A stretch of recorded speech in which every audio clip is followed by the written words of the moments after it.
Hi, good morning. 2025 May മാസം 2-ാം തീയതി. ഇന്ന് നിങ്ങളെ കാണിക്കുന്നത് ചീര എങ്ങനെ കറി വെക്കാം. സ്പീനാച്ച് ഫ്രൈ എന്നും പറയുന്നതിന് സ്പീനാച്ച് എന്ന് പറഞ്ഞാൽ ചുമന്ന ചീര എന്നാണ് അർത്ഥം. ആദ്യമായിട്ട് നമുക്ക് കുറേ ചീര ഇലകൾ കളക്ട് ചെയ്യേണ്ടതായിട്ടുണ്ട്. അതിനായിട്ട് നമ്മൾ നേരത്തെ തന്നെ പറമ്പിൽ വിതച്ചിരുന്ന ഇലകളായി തുടങ്ങി, ചിലതൊക്കെ പൂത്ത് തുടങ്ങി.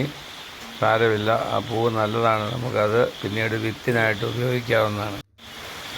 കേടില്ലാത്തതും പ്രാണികളുടെ ഉപദ്രവമില്ലാത്തതുമായ നല്ല ഇലകൾ തനിയെ വെട്ടിയെടുത്തിട്ട് അത് നമ്മൾ പിന്നീട് അടുക്കളയിൽ കൊണ്ടുപോയി പാകപ്പെടുത്തി എടുക്കുകയാണ് ചെയ്യുന്നത്. അപ്പോൾ കഴിയുമെങ്കിൽ തണ്ടോടുകൂടി തന്നെ കണ്ടിച്ചെടുക്കാം, ഇല്ലെങ്കിൽ ഇലകൾ തനിയെ നമുക്ക് ശേഖരിക്കാവുന്നതാണ്. ഇങ്ങനെ ശേഖരിച്ച ഇലകൾ ഞങ്ങളുടെ കുഞ്ഞുങ്ങളുടെ കയ്യിൽ നിൽക്കുന്നതാണ്. അത് ശേഷം പിന്നീട് നമ്മൾ അടുക്കളയിലേക്ക് ഇവനെ കൊണ്ടുപോയി പാകപ്പെടുത്തി എടുക്കുന്നതാണ്.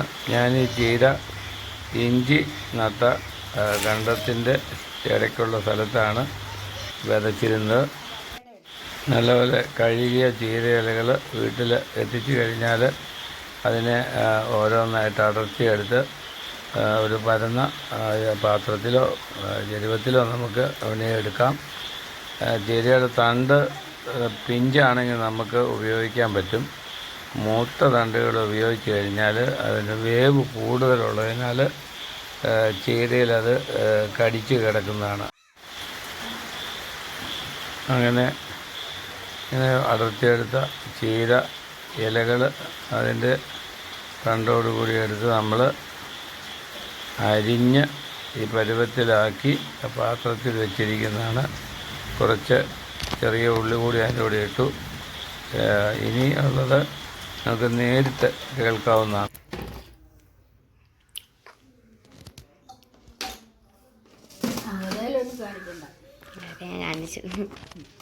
ഇതെന്താ? കടുക്. കടുക്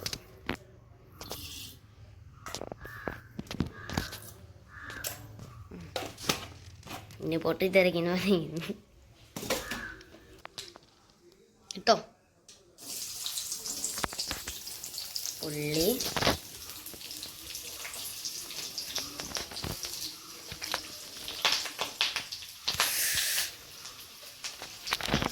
സൂം ചെയ്തെടുക്കാതെ നല്ലത്, അല്ല എൻ്റെ കൈ തൊട്ട്.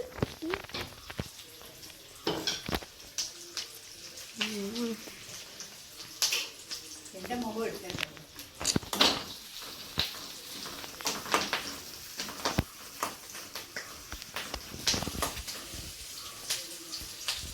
നിങ്ങൾ ഇംഗ്ലീഷിൽ ചീരയോ അമരാന്തസോ?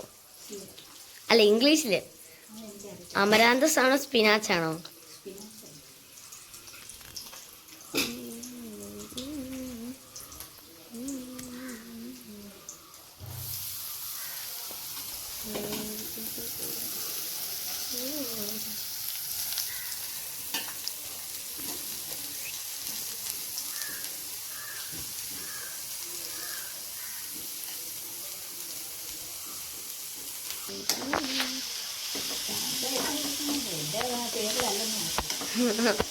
മീഡിയ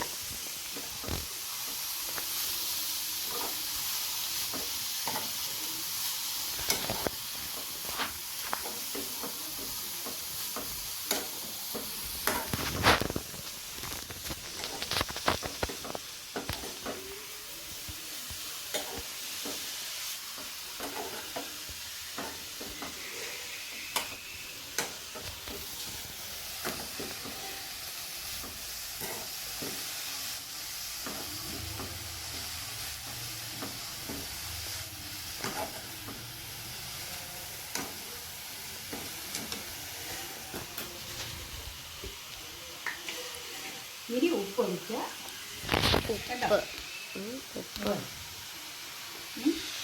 ഉപ്പാണ്.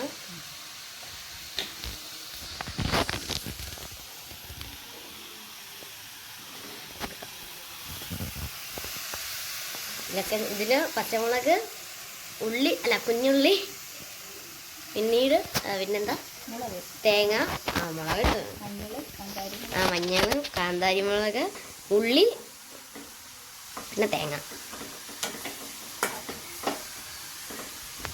ഒരു ചീനച്ചട്ടിയിൽ എണ്ണ ഒഴിച്ചതിന് ശേഷം ചെറിയ ചൂടിൽ അതിലേക്ക് കടുക് പൊട്ടിച്ച് കരിവേപ്പില ഇട്ട് ഉള്ളിയിട്ട് മൂപ്പിച്ചതിന് ശേഷം അരിഞ്ഞു വെച്ച ചീരയില അതിൽ ചേർത്ത് ഇളക്കി അതിൽ നിന്ന് ആവി വരുവോളം നമ്മൾ ഇളക്കിക്കൊണ്ടിരിക്കും. വെള്ളം ഒഴിക്കേണ്ട ആവശ്യമില്ല. ചീരയിലയിലെ വെള്ളം തന്നെ ധാരാളമാണ്.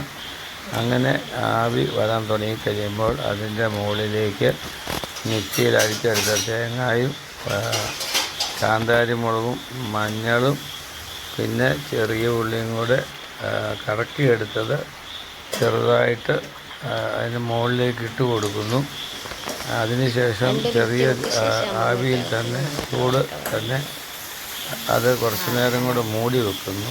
മൂടി വെച്ച് ആവി വരാറാവുമ്പോൾ അവനെ നമ്മൾ നല്ല രീതിയിൽ മിക്സ് ചെയ്യുന്നു. മിക്സ് ചെയ്തതിന് ശേഷം വീണ്ടും അല്പനേരം കൂടെ അവനെ മൂടി വെച്ച് കഴിഞ്ഞാൽ ഇത് ഏതാണ്ട് ഒരു 3-4 മിനിറ്റ് കൊണ്ട് ചെറിയ ചൂടിൽ വെന്ത് വരുന്നതാണ്. അങ്ങനെ വെന്ത് വന്നു കഴിഞ്ഞാൽ നമുക്ക് തീ കെടുത്തി സ്റ്റൗവിൽ തന്നെ വയ്ക്കാവുന്നതാണ്. ഉപ്പ് ആവശ്യത്തിന് നമ്മൾ മിക്സിയിൽ അരയ്ക്കുമ്പോൾ ദ്രാവക രൂപത്തിൽ ചേർത്ത് കൊടുക്കാവുന്നതാണ്. ഇളക്കുന്ന സമയത്ത് ഉപ്പ് പോരായി വന്നാൽ ഉപ്പ് പൊടിയായിട്ട് ഇതിൽ തൂളിക്കൊടുത്ത് പാകത്തിന് ഉപ്പ് ആക്കി എടുക്കേണ്ടതാണ്. ഇങ്ങനെ പാകപ്പെടുത്തി എടുത്ത ചീരത്തോരന് ഏതാണ്ട് ഒരുമാതിരി വയലറ്റ് നിറമായിരിക്കും. ചോറിൻ്റെ കൂടെ മിക്സ് ചെയ്ത് കഴിഞ്ഞാൽ വളരെ കളർഫുള്ളായിട്ടുള്ള ഒരു കറിയാണ് ചീരത്തോരൻ. നിങ്ങൾക്ക് വേണ്ടി ഈ വീഡിയോ ഷൂട്ട് ചെയ്തുകൊണ്ടിരിക്കുന്നത് പൂഞ്ഞാർക്കുരിയൻ.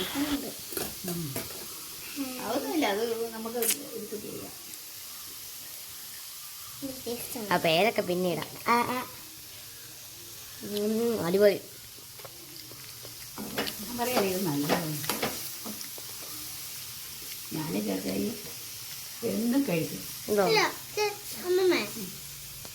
നിനക്കറിയാം ഞാൻ ഇതാ അരച്ചത്.